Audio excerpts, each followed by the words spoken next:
And most of this Immortals teams are kind of outcasts in that sense, and I really like seeing the way they've come together so far this split. It's definitely cool to see them open a new chapter, in their career. Smithy has been this guy that, at best, people talk about him as underrated, and at worst, they talk about him as a liability. And this split, he has been having this resurgence, really performing well. And Dardoch is turning over a new leaf here too. He's with CLG, a team that he feels he can compete on, and he has a chance to really prove just how far he can go. Smithy really, or the team revealing, he's the voice that they needed on that team. Dardoch really just being a force in the jungle. They are able to really kind of cordon off his hyphiness, if you will, and really get him to go straight and narrow on the line, which has made him a better player along with the team. Yeah, and we also have to point out this is the first the North American LCS has been on patch 7.12. So true. Immediate jungle target banning coming out from CLG. They're going at him. You might say that. It's ruthless, the triple ban on Smithy, but Elise is available. That's not going to be picked up here, and we see that the Galio is going to go over. Probably could be for Flame, could be for Pobelter. We've even seen it a couple times this sport. Yeah, and this is the thing that I've seen the most from CLG is they have a huge priority on Gragas. I think they're going to pick that right now, and it can go either in the top or the jungle. They've put it pretty equal distribution between the two roles, and then being able to take Elise from Smithy could also be strong. But all the priority picks left up, like the Caitlyn as well, make it an even more difficult choice. Yeah, and if you want to go that Gragas and Elise top side, you do kind of have to get an AD mid laner. Otherwise, it can become extremely easy for the Galio to itemize. That can be problematic. So early Tahm Kench is pretty interesting here. Yeah, I think this is fascinating as well, with Thresh still being up. It's one of the best things Ole has played. With Blitzcrank being Aphromu's most played champion, this actually is a much different look so far for CLG. 0 Tahm Kench games out of the 8 different supports that Aphromu has played thus far. Yeah, it's definitely a bit surprising, especially blind, because you would think as an answer to Morgana or to Thresh, which are two things that Ole likes to play, makes a lot of sense, but just going to be picking that up blind, and Bard should be able to deal pretty well with the Tahm Kench and can kind of roam around the map and to match that. I thought they were going to do Nunu. Gragas and Elise are still available though. Heard the gasps. Gragas does get locked in. We're seeing what CLG can round this out with in their composition here. Caitlyn, Tahm Kench to start things off. Yeah, and they still technically have a lot of options, but I'm quite surprised they didn't pick the Gragas in an earlier rotation based on the importance they put on the pick back in week 2. I would expect them to do a jungler here. I thought it was going to be Elise this whole time, but they've decided to go completely away from that. And Dardoch's going to have his first Kha'Zix game of the split. And it'll be interesting to see what they can actually get out of this, because they very clearly are targeting Smithy heavily. Triple ban. They know that Gragas is one of his best champions as well, so it's easy to predict that this would be something that Immortals would want to pick up. You have to feel like CLG thinks that they can get a head-to-head advantage, perhaps bully him out with Dardoch on this early aggressive jungler. You can get in Gragas' face, you definitely can outduel him. 6-1 on the split for Smithy as the most played jungler. And this will now kind of come about the flex picking of the Galio. So far, the only thing that I like about COD's draft is the fact they have Caitlyn. And I think that champ is busted on this patch, and it's something that Immortals has found a lot of success with. Other than that, I feel like Immortals has the 3 power picks that they would want early on in the draft. This is really interesting, the CLG saying that's the Galio and the Gragas are not going in a lane. The Gragas is maybe somewhere. They already banned the Renekton now. Kind of thinking that one's going to be a jungler.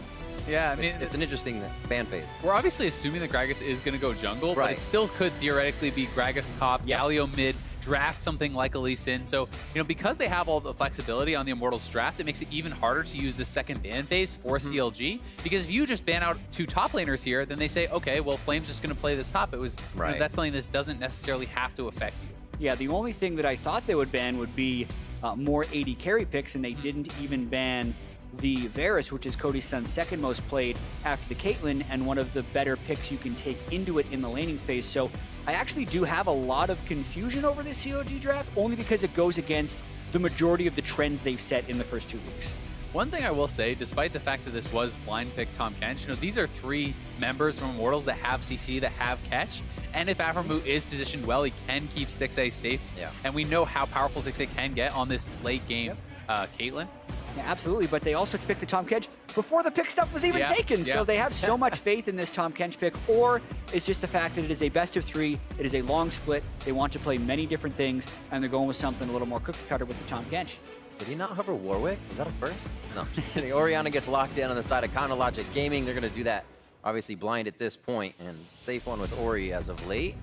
They've banned out the Thalia and a few other things that can make his job hard. And the Ori makes sense alongside the Caitlyn Tahm Kench. You know, shield him up, speed him up, keep him safe with this Tahm Kench, allow 6A to play very aggressive in the team fights. That said, some of the tough matchups are still available. You know, things like Syndra are still on the table here that they didn't ban out. They actually banned out Lucian. I'm thinking now more for the mid lane, as people have been playing Lucian into Orianna as somewhat of a semi-counter. So this is actually Galio mid. This is Galio mid now. Probably going to be J4 top and Gragas jungle, although that could get flexed around. I would be surprised. And because Galio and Gragas with Runic Echoes most likely is so much magic damage, they're generally going to be okay. It is fairly heavy on the physical damage side as of now, but overall I think that rounds out very well for Immortals team composition. The amount of engage they have on that long team range is really long high. range. Yeah, the J4 Galio combo in particular is incredibly strong, especially against people who don't have, you know, those dash, those gap closers. Like,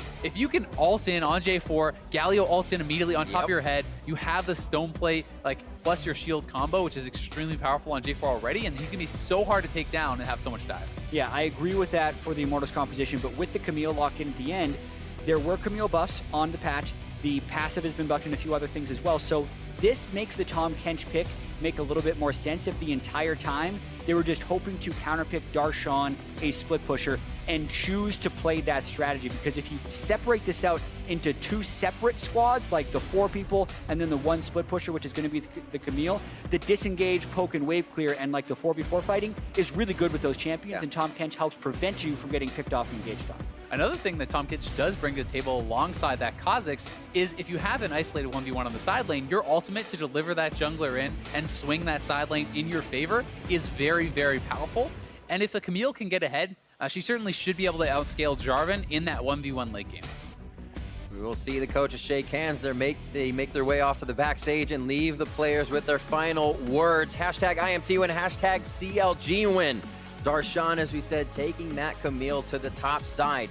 Lately falling behind a bit in CS, being more utility for the team because he's in other lanes, doing more to help the team. This time he'll be helping the team from the side lane, and CLG's back to that split push. We'll see how they work it out here. Immortals versus Counter Logic Gaming.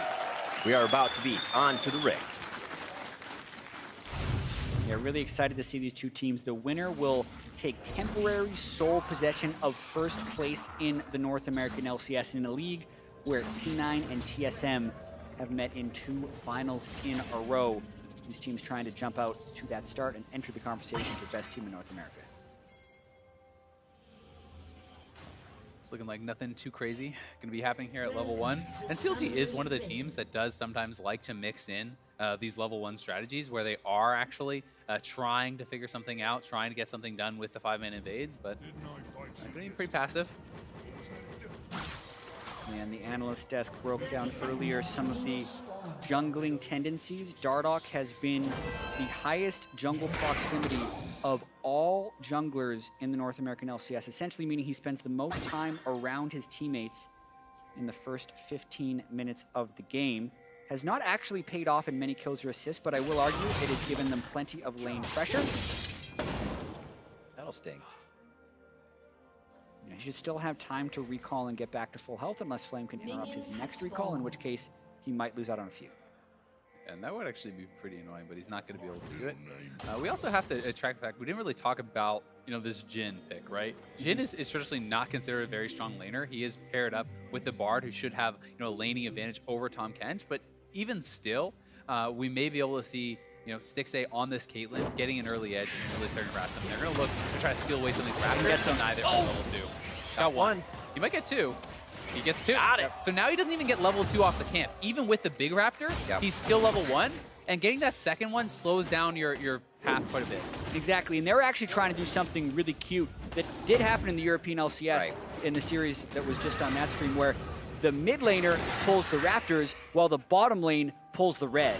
And it's a super pull for the Gragas, because then essentially he'll get level 3 and slingshot ahead of the other jungler. And in this case, a little bit of it can be a race towards that top side, since if it's going to be a 4-1 split push game, the early lane pressure you can put on the Camille can have very long-lasting effects on the rest of the map.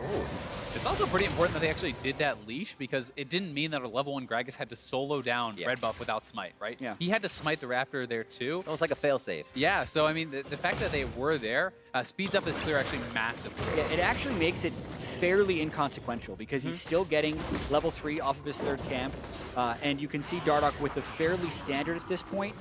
3 camp clear, and he messes up his recall. So a lot of junglers do this on the fast clear for Krugs, where if you kill the biggest Krug, and then basically you kill the base Krugs, right, and then they will despawn if you don't kill it. You lose out on about 60 gold, but you save 10 to 15 seconds. And in a game where the first gank can sometimes win, I've seen a lot of junglers switch to this. What you don't want to do is get interrupted by them chasing you, because then you waste a lot of the efficiency and you just lose gold. In a game of seconds, what was it, 48 seconds that they spent more time towards that top lane? So those 15 of them are pretty dang important. 3 minutes in, a little bit of scuffle in the jungle hasn't really provided an advantage anywhere here. And Afternoon tries to grab brush control on Cody Sun and Ole. And 6A is just waiting for that 4th shot to be used, and he will continue to try to poke out his opponent. Cody Sun did go longsword. Traditionally, we've been seeing a lot of like longsword 3-pot for lanes that they're trying to get through. Longsword refillable is kind of like a half and half type situation where you're not getting that full extra sustain, and Dardoch moving down here may mean some of the chip damage that they've gotten down could pay off. They'd have to go very aggressive for this gank to pay any type of dividends. The lane is already somewhat pushed in, but seems like as well, Alphamoon wants to bait the Cosmic Binding in so they wouldn't get stunned under the turret. Still, Immortals playing very safe with the extra aggression Alphamoon was putting in the lane. Yeah, and this is the type of gank that won't really show up on the scorecard because it didn't net a kill or an assist, and it added to his jungle proximity, which would be an inefficient play. But we have to watch how the lane goes from here. Knowing there's no flash on Ole, how will that influence the way the rest of Immortals play the lane? Yeah, I mean, that can make you play even much more defensively. So even if you don't get a kill there, this Caitlyn Tom Kench lane may be able to bully out harder than they normally would otherwise be able to do. And now Pobelter's roaming down. Level 4 Galio roam with Smithy here. Smithy's right there. They're going to make it through the Cosmic Binding. This is to save Stixxay. You can see wrapped up immediately. Flashes forward to get him to safety. But they still want Alphamu. They get first blood. Immortals on the board. And that's the efficiency of the gank that will show up on the scorecard. That's where Smithy has excelled so far this split. First amongst all junglers in kills and assists pre 50 minutes, getting first blood in this game. And it's because the team ran down for it. It wasn't just Smithy making that gank. Pobelter had also roamed from the mid lane, gaining lane priority by using that early teleport to get back in lane and get the shove onto Orianna. So that play was brewing for several minutes before Immortals execute for first blood. Yeah, it's a really nice roam here from Pobelter as well. Like, moving down, people are not going to expect the pre-6 roam from Galio, and that was extremely effective. But there were a couple of summoners, committed. Smithy's flash, Pobelter's flash. So Dardoch now wants to try to get a little bit more aggressive, see if he can move around the map, and maybe make something of that. Dardoch taking the scary path out, but he doesn't take too much damage.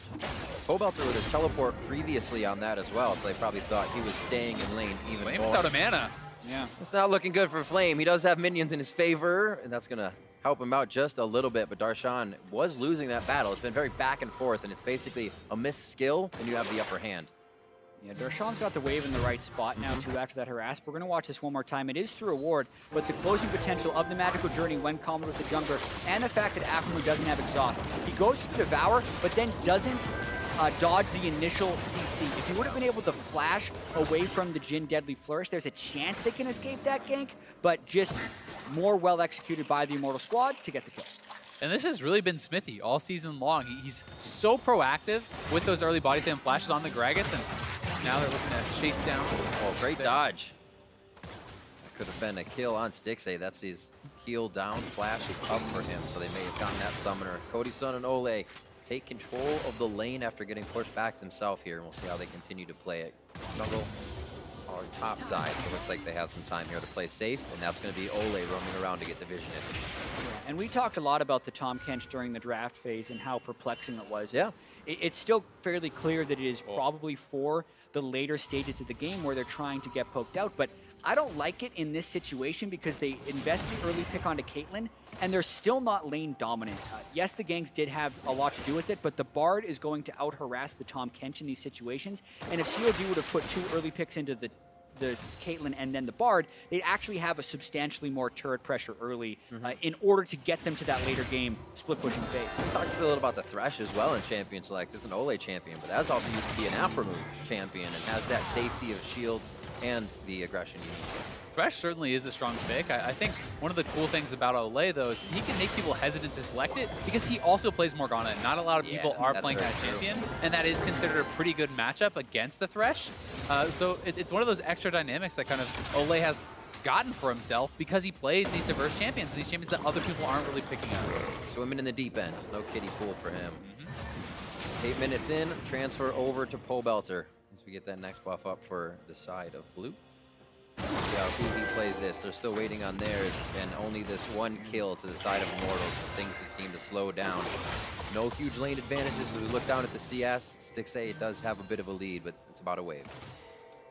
And one of the interesting things about this comp is, I think that Immortals comp is pretty execution heavy. You have to be pretty aggressive. You have to be proactive in the mid to late game and be making dives, setting up plays, because if you cannot pull that off, I think that in a standard 1-4 type split push game, CLG should have a heavy advantage. The Orianna and this protection that's there for the Caitlyn really will give them the edge. But if they can pull off flanks, if they can pull off TP plays, they're going to have a really tough time actually escaping that, even with the comp catch.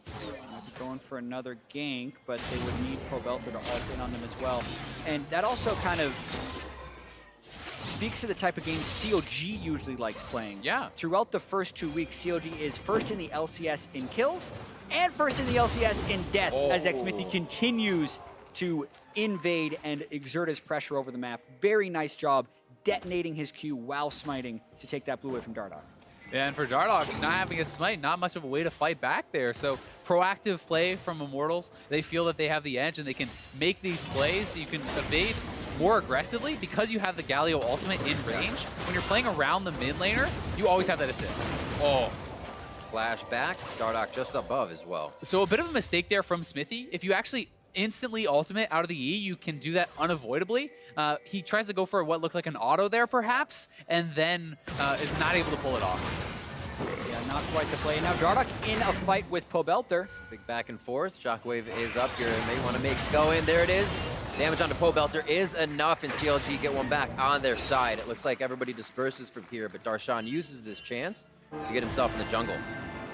Good little play from CLG, but a bit of an underestimation, it seems like there, as Pobelter still had his flash. Maybe could have tried to flash away from that Shockwave. It's a slow commitment. I was wondering if he was going to Shockwave as well, but it seems like they still wanted it.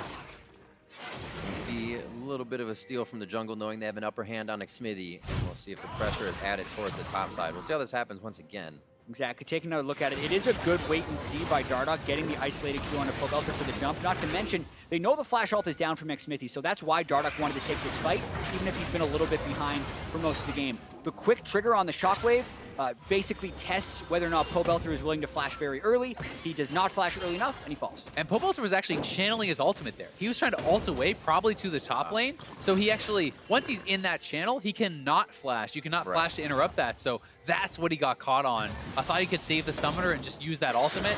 It does get punished. After all that in the jungle as well, Xmithie's warding the steal. The blue is back over to Huhi, so he actually isn't any worse for the wear and being able to clear his lane.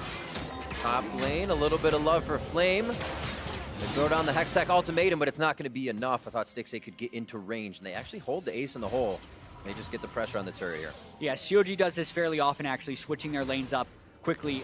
Even when they have a winning matchup, they will still do it because they're also trying to get Darshan ahead in this game. If they could have gotten that kill onto Flame, there's a chance it slingshots them ahead. Even without that, look at how Flame now sticks around to try and wave clear, and Darshan has a jump on the bottom side farm. Exactly. They're ahead on the tempo of that play, so even though they don't need to swap away from bot lane, they can do it faster. They can get more of an advantage. That said, Immortals is setting up 3 men on the bot side, and they're going to look to try to dive Darshan when he comes down there. So Immortals may end up getting first hurt regardless. Immortals decided not to match, and then Flame did a great job clearing the minion wave with the 3 longswords. This will most likely be first turret over to Immortals. Interesting how they didn't send anyone down to try and disrupt that bottom play or have more of a dive set up on the top side. It was the lone Caitlyn gank, whereas often you'll see the support come up with him and a jungle gank. So more coordination coming out of the side of Immortals with that play. And not only are they going to get the first turret gold in the trade, but also they're going to be able to pick up the Mountain Drake where CLG takes the Rift Herald. Yeah, the question is going to be, how much can CLG get with this Rift Herald, right? Right. So you give up that first turret, you trade for a turret of your own, which gives you a little bit less gold, and then it's a trade of the Dragon for the Rift Herald. If you can get a pick and take down 1 or 2 turrets, perhaps, with that Rift Herald, it may pay off for CLG, but for now, the play certainly goes in favor of Immortals. Yeah, we have this debate all the time. Will you take a Drake or an early game Rift Herald? And so much of it will depend on how good you are at executing in that 4-minute window.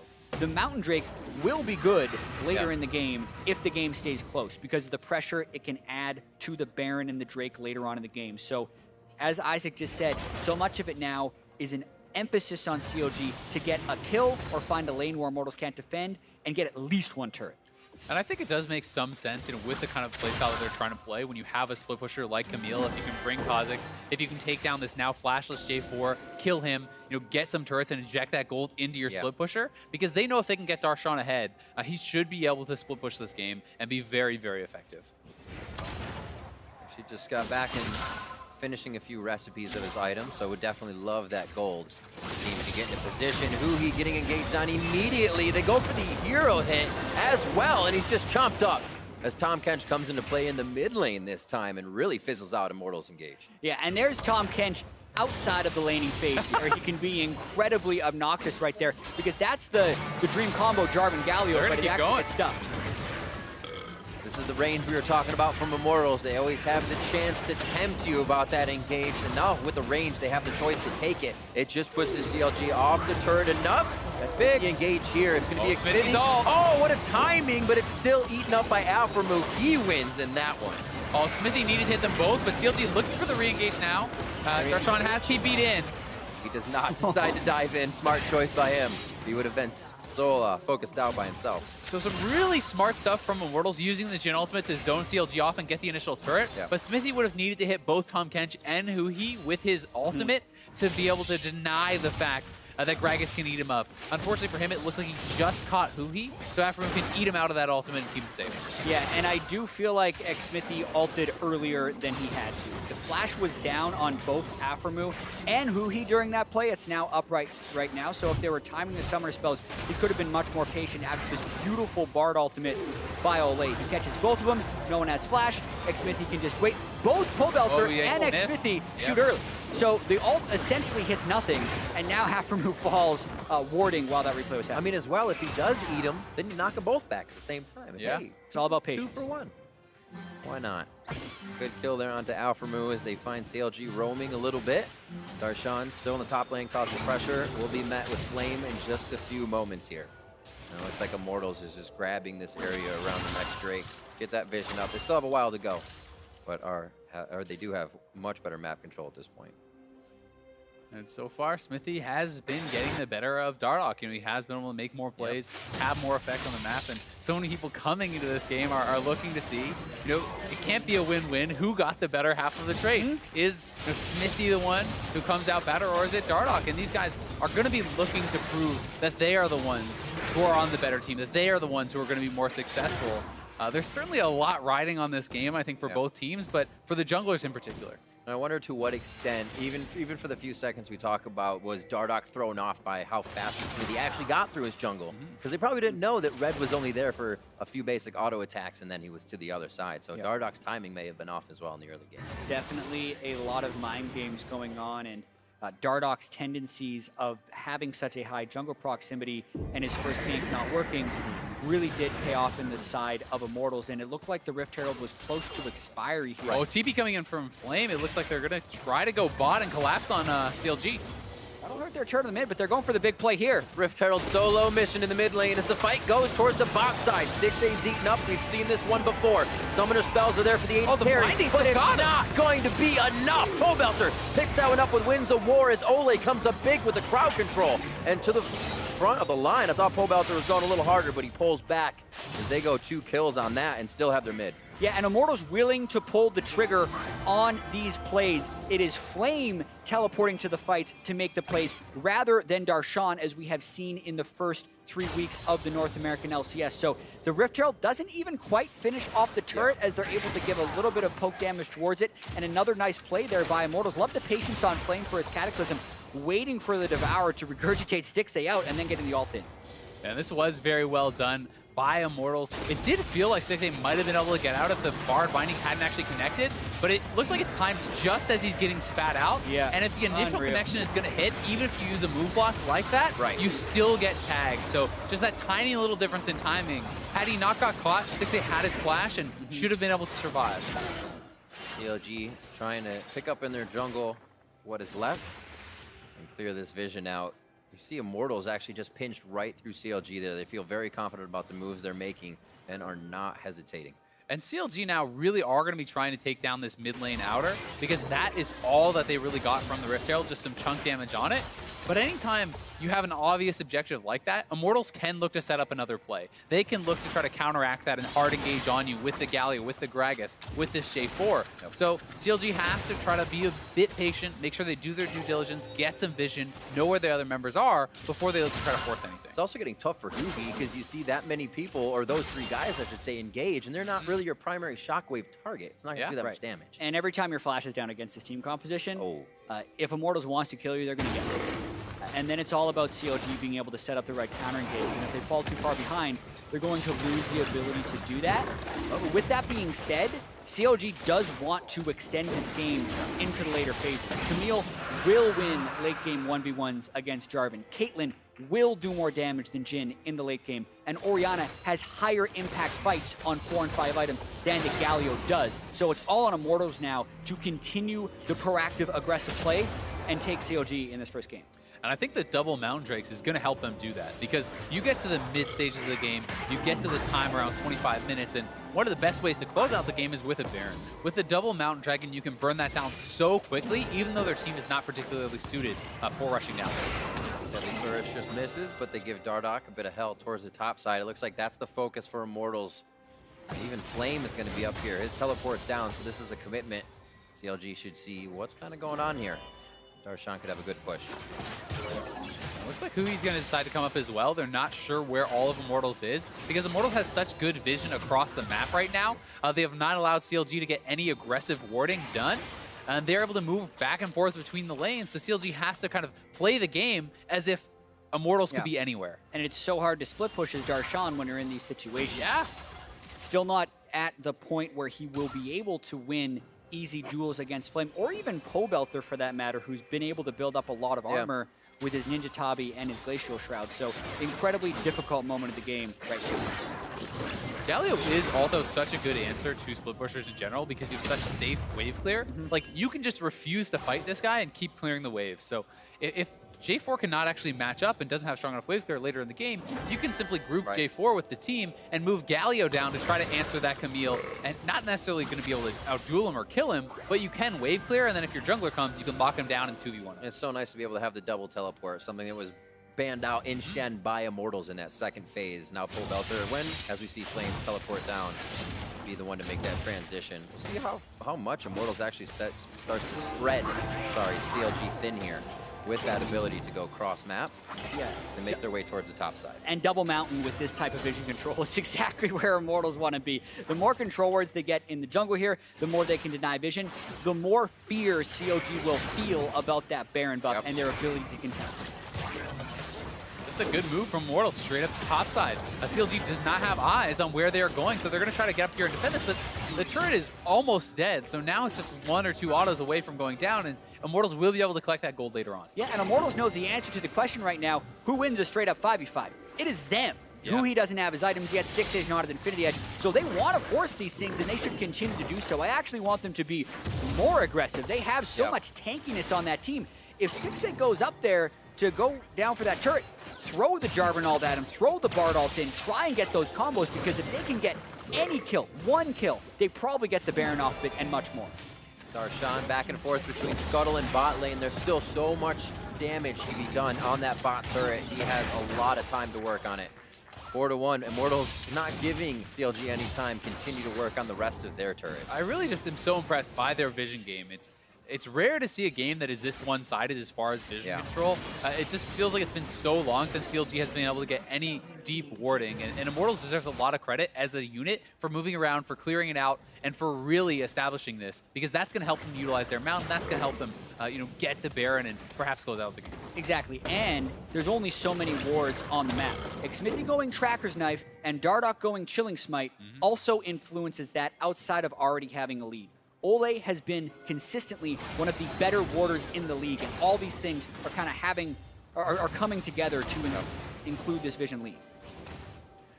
Pushing it forward and clearing it out. We actually saw the effect of that vision the first time when IMT stole that blue, which in the end went back over to Huhi, but those wards started that early in the jungle and have stayed forward. This resulting in CLG now placing 4 defensive pink wards. None of these are at their advantage. They're trying to react to everything Immortals is doing. And they're trying to make sure that they at least have control over the red side of the jungle, so they're not just getting let out of the game. They can continue to farm this, and if you can maintain control in that area, it allows you easy access to at least check on the Baron, to know if your opponents are going for it.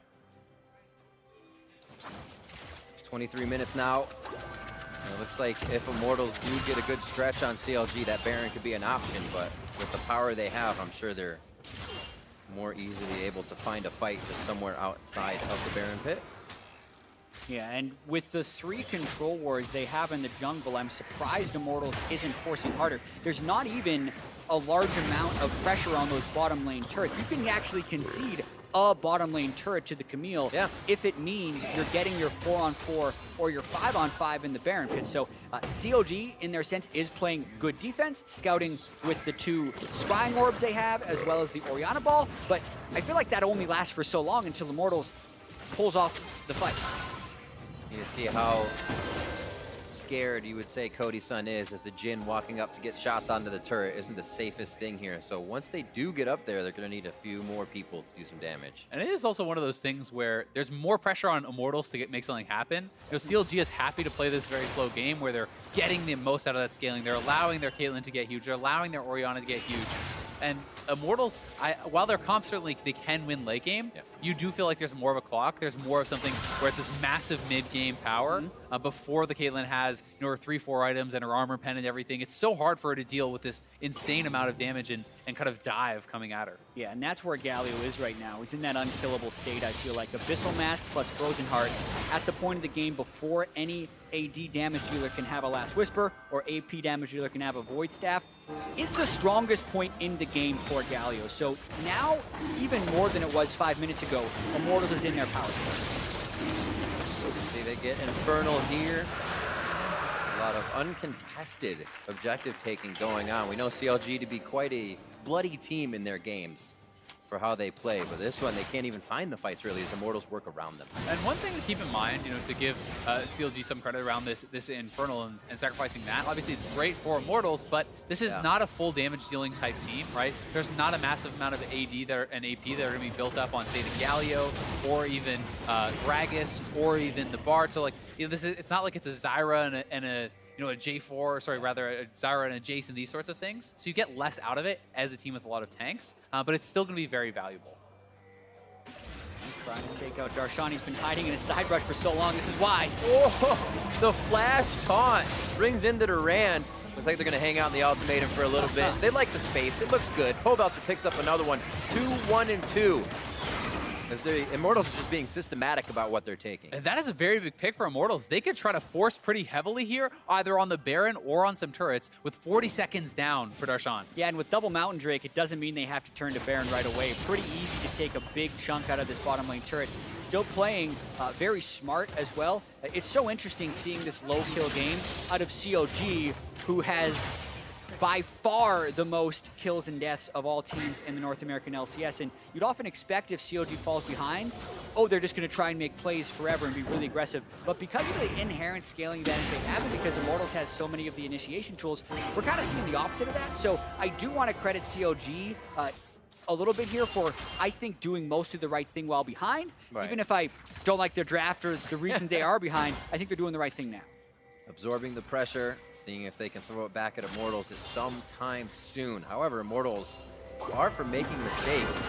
Here, Ole getting a little crazy, but with the vision they have, kind of knows the boundaries he can push here.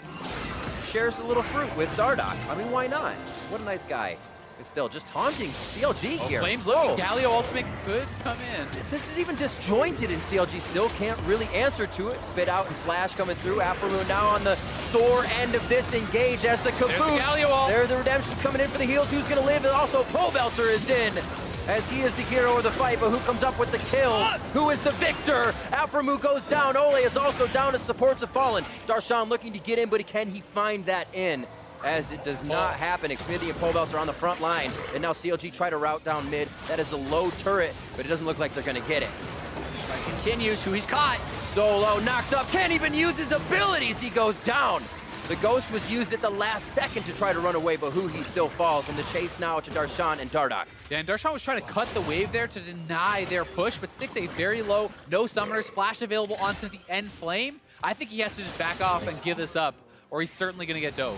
Darshan's still looking for some type of play, and Afro coming in now, but Stixay's gone. Missile Voyage, Stixay gets obliterated out of the fight, and Darshan has been on the wing the whole time, looking for that in. But Immortals keep cycling back. They keep finding where that entry could be, and they shut it off.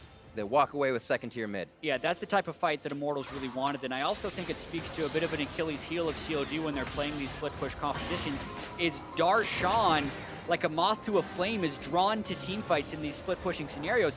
The team is down, they're gonna lose 5v5s, yet he's pulled up to collapse after the fight has already gone awry, and he really didn't do much of anything after he collapsed in this, and could have taken that turret bottom while this whole fight is happening. It's one of those fights where they know that Darshan had been picked off, then he is bot side, they can go for an aggressive play. Galio roams over, and that's why you can go for the full commitment. You have this massive amount of damage reduction onto flame as he's diving in, and then very good CC was layered on Stixay, pushing him completely out of the fight. Yeah, and also, that fight is over by the time Darshan teleports into it, because they have the Jarvan, Bard, Gragas, Galio super combo that is able to catch CLG out seemingly time and time again. And at the time, that was basically a turret wave for him in the bot side.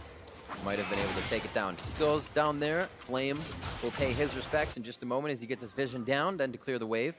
As Darshan has been just doing his job until those fights. As we kind of said, it's been that pull away. We see him fall behind in CS due to those situations a little bit here, and those are item spikes later in the game, and a bit of his scaling now that Flame has a bit ahead of him on. And Darshan, you know, he's at a point where he probably can go up against the J4. Yeah. But it's very difficult to do so when you don't have vision, when you don't know where the Bard is, right? Ole was roaming down there, threatening that. So had Darshan ever committed, you know, it would have been a 2v1 scenario. He would get taken down. That's also, good call. The range they have to worry about. That's Pobelter or Tempered Fate to save the situation. All those semi-globals. I mean, they're going to try and get a pick anywhere. Oh, missed time. Just missed the sweep. Yeah, and now without a flash on Camille, the Baron can just be continued by Immortals. I mean, so much about this is shutting down what COD is trying to do, and the question now is, will they go for a fight after this Baron? Oh, great vision to Naba. Ole with the pink ward over the wall as well if they tried to come in any quicker. Here we go. What will they decide to do here? There's the chomp up onto Dardoch. They lock them both in. He's forced to jump out. Afromoon again left on the backside. There's just nobody else to help him once he helps them. 9-2 here. Oh, great big shockwave. Is it the turnaround? Darshan tries to find it in, but there's Pobelter in flame again on the front line. Ole protecting Cody's son on the back. And it's going to take more time for Stixay and Huhi to really be able to get the items to shred through these tanks. Immortals have been pushing the pace so well. But Darshan does have his ultimate.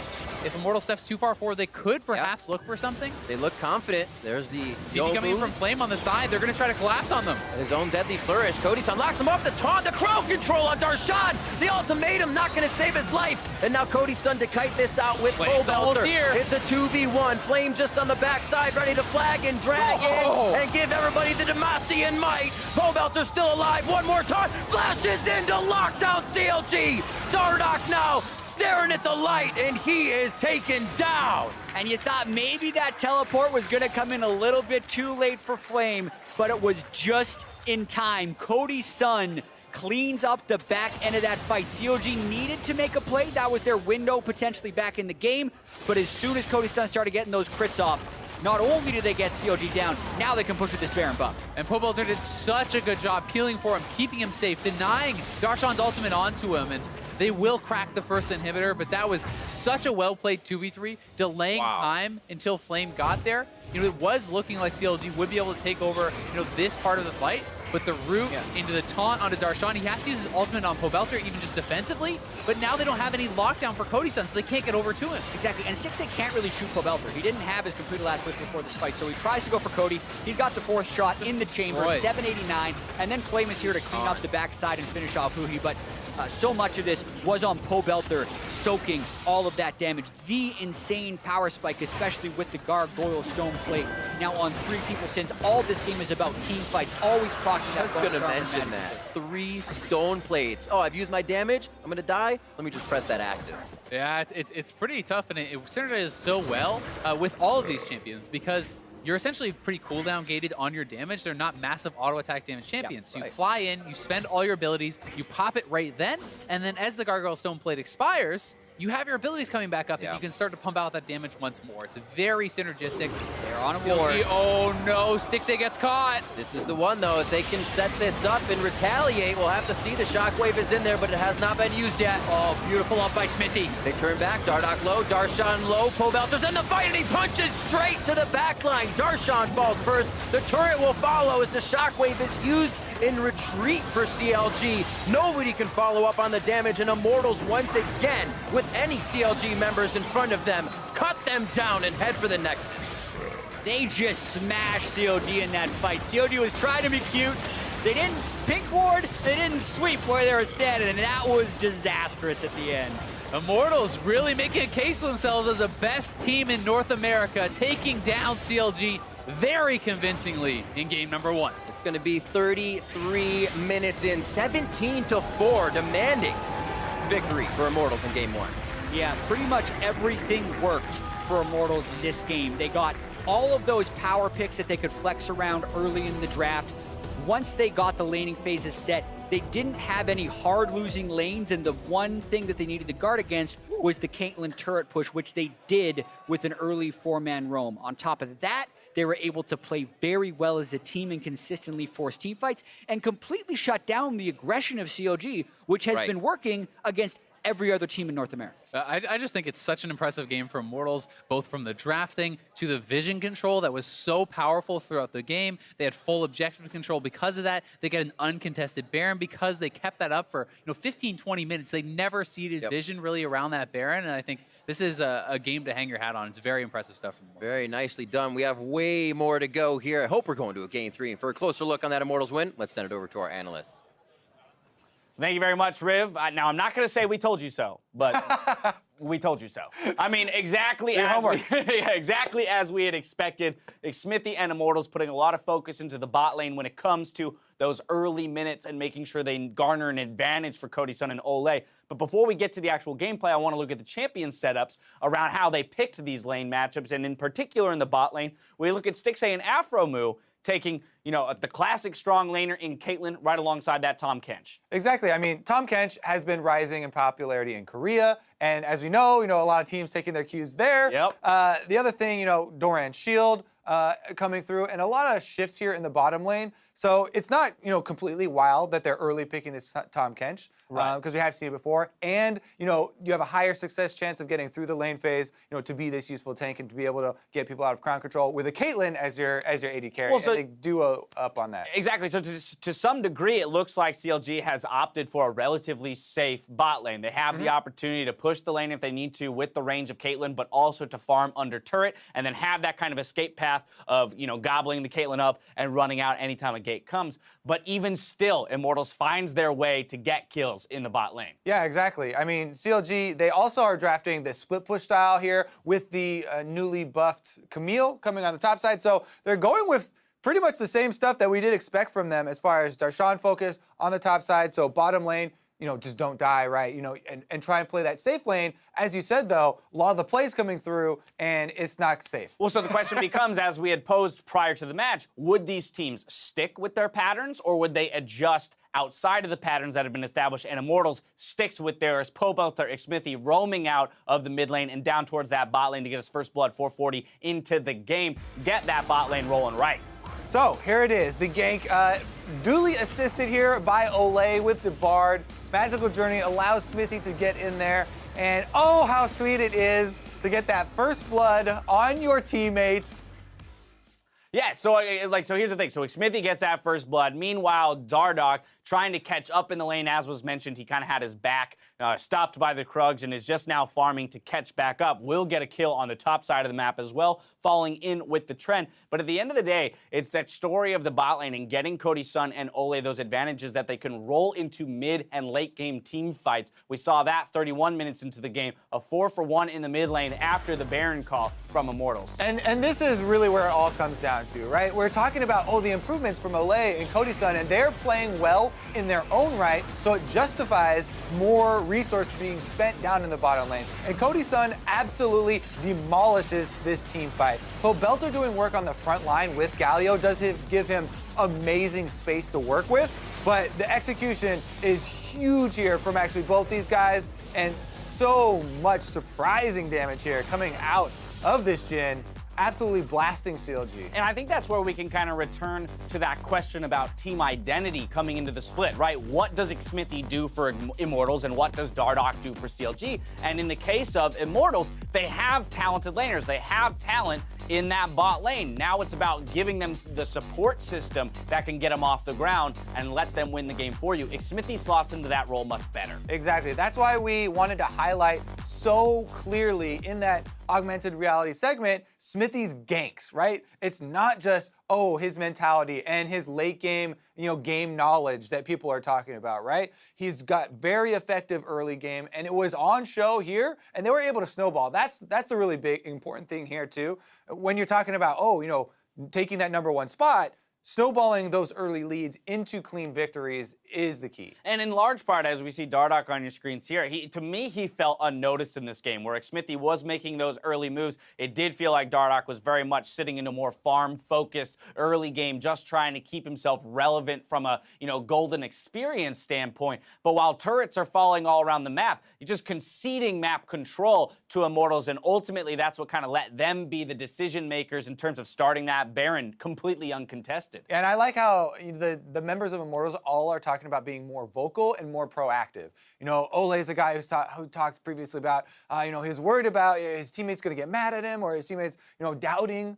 And that seems to all be washed away for the entire team. And these decisive calls that you're talking about are coming through, over and over again. So what's the adjustment here going into game 2 if you're Dardoch? I'm putting you in the position of Dardoch. You're back on CLG as the jungler, Kobe. What do you do in terms of identifying either, early jungle pathing? Are you going to try and go help and counter gank in the bot lane? Or will you decide to pull focus and focus more towards Darshan, for example? I think maybe putting some more priority on getting, one of those early jungle picks for Dardoch that will allow him to be more proactive. But you also always have to take into account the matchups for your lanes, right? Draft some winning lanes to work around so that you can, open up a space on the map for him to start to work. I don't necessarily think going to try and meet Smithy every time, even if he does continue to go to the bottom lane over and over, right, is always going to be the case. But I think that CLG are going to make adjustments in the draft come second time, because this was definitely a deviation from them. Right. And you can see, where the deviation was probably inspired from, but the execution just wasn't there. Yeah, of course, we spend all this time talking about the bot lane. I do want to look at the top lane just briefly. We saw the Camille come in after some minor buffs to her. Again, it wasn't necessarily the determining factor in this matchup, but you could already see, again, kind of that trend for CLG towards getting Darshan onto a strong split pusher. It's just that the resources and the investment wasn't necessarily there to get him off the ground and make him a threat. Exactly. The thing you're talking about where Dardoch feels like he's behind the whole time, and you get into that mentality as a jungler where you're trying to catch up, and if you have to go cover for a laner, now you're going to lose camps. Now you can't go over to that side because now your camps are warded. Right. And it all kind of snowballs from there. All right, well, there we have it. Some thoughts on Game 1. We're going to step away for a quick break. When we return, it's Game 2 of the battle for first place. Don't go anywhere. You're watching CLG versus Immortals.